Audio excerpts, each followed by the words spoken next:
और देखिए, मध्य प्रदेश में विधानसभा चुनाव में प्रचंड जीत के बावजूद बीजेपी के लिए लोकसभा चुनाव की राह आसान नहीं है। 10 लोकसभा सीटें ऐसी हैं जहां पर बीजेपी ने अभी से अपनी पूरी ताकत झोंक दी है। देखिए रिपोर्ट के जरिए।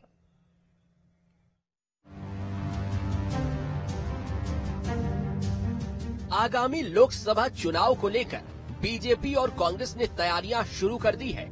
कांग्रेस को हर एक लोकसभा सीट पर जमीनी स्तर पर काम करना है, तो वहीं विधानसभा चुनाव में प्रचंड जीत के बावजूद भी बीजेपी के लिए एमपी की कुछ लोकसभा सीटों पर राह आसान नहीं है।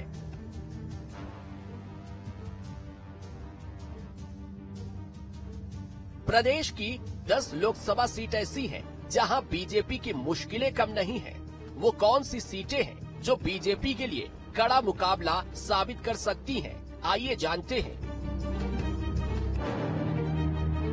मुरैना लोकसभा सीट में 8 विधानसभा में से कांग्रेस को 5 तो बीजेपी को 3 सीटों पर जीत मिली है। भिंड लोकसभा में 8 विधानसभा सीटों में कांग्रेस को 4 तो बीजेपी को 4 सीटों पर जीत मिली है। ग्वालियर लोकसभा में 8 विधानसभा सीटों में कांग्रेस को 4 तो बीजेपी को 4 सीटों पर जीत मिली है। टीकमगढ़ लोकसभा में 8 विधानसभा में कांग्रेस को 3 बीजेपी को 5 सीटें मिली हैं। मंडला लोकसभा में 8 विधानसभा सीटों में से कांग्रेस के खाते में 5 तो बीजेपी के खाते में 3 सीटें आई हैं।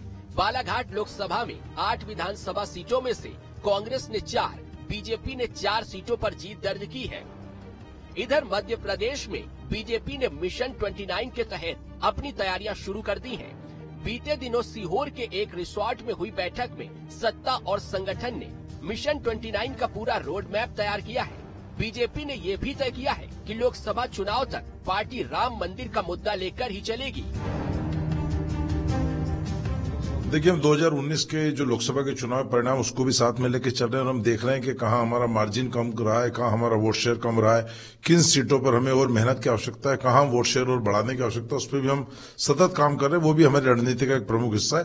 और 2019 और 2024 में हम हमारा वोट शेयर कैसे बढ़ा सकें, जो हारी हुई सीटें हैं, जो कमजोर हमारे बूथ रहे हैं, उन पर कैसे प्रदर्शन सुधारा जा सके, उसको लेकर भी मेन फोकस हमारा, उस पर हम काम कर रहे हैं। बीजेपी जहां मिशन 29 के लिए रणनीति बना रही है, तैयारियां कर रही है, वहीं कांग्रेस ने बीजेपी की तैयारियों पर तंज कसा है।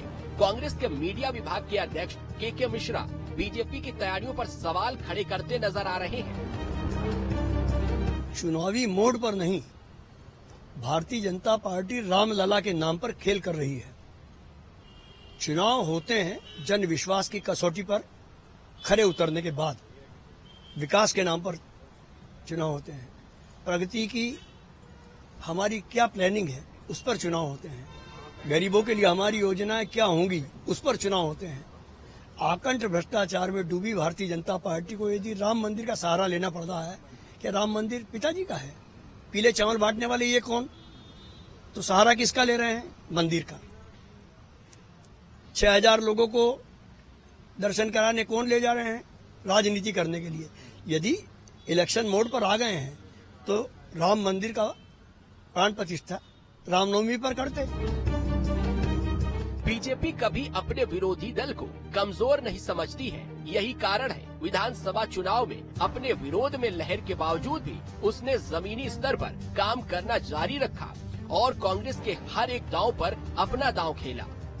बीजेपी की हर रणनीति और हर योजना काम आई, तो वहीं कांग्रेस को इस बार के विधानसभा चुनाव में मात खानी पड़ी।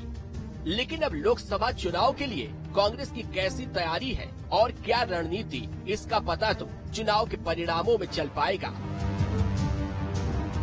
भोपाल से Atul Sharma, team news state.